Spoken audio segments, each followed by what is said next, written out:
Hi everyone, my name is Lois Vasquez, and my project's on a company called Q3 Crypto LLC. They were founded back in 2017 by a man named Michael Ackerman, who was a former New York stockbroker, James Segui, who is a Wells Fargo financial advisor, and Juan Tran, who is a certified general surgeon. This company was found on a fake trading algorithm created by Ackerman that would guarantee high rates of return on cryptocurrency. If you don't know what cryptocurrency is, it is like digital money. It is currency that's based off of a cryptograph system to trade in a kind of like a digital payment.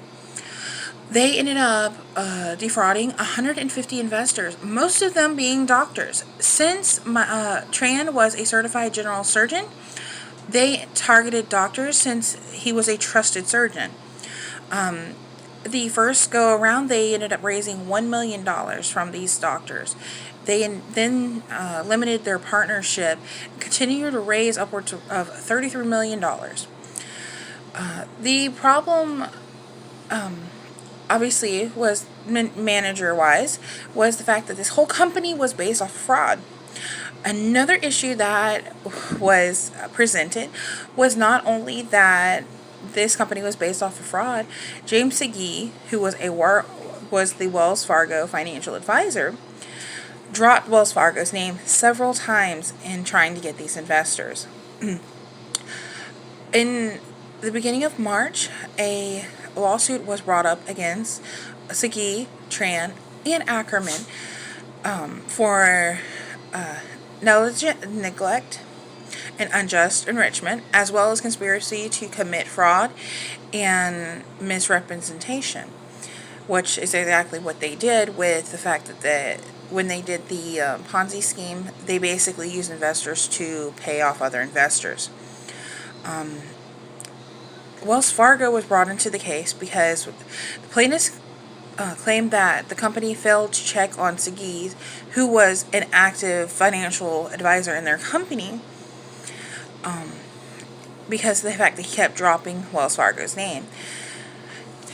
The lawsuit states that Wells Fargo they were bringing up one count of vigorous liability, since Segui basically acted like he was an extension of Wells Fargo, using their name to get people to invest. Wells Fargo has a policy that requires employees to report such activities, and Segui's managers ended up failing to do so. They did not follow up on him and make sure that he was doing things correctly. Wells Fargo is not a stranger to any kind of legal action, because Wells Fargo has a very lengthy problem with managerial staff themselves.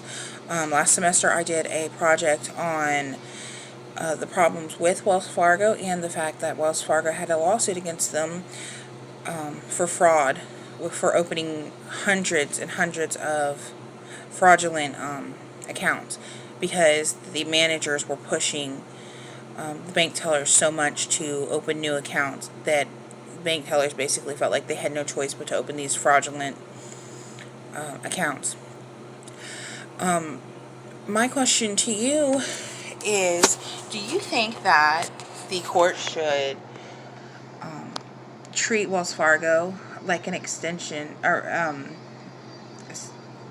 from Segui? Segui used Wells Fargo's name,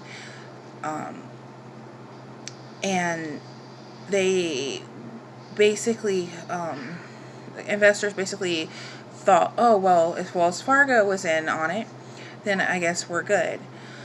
So, do you think that it's justified for the courts to bring up counts against Wells Fargo? Also, do you think that it would be reasonable for the courts to make the three gentlemen, the three co-founders, James Segui, Juan Tran, and Michael Ackerman, sell everything that they bought with the money that they took from investors to pay them back?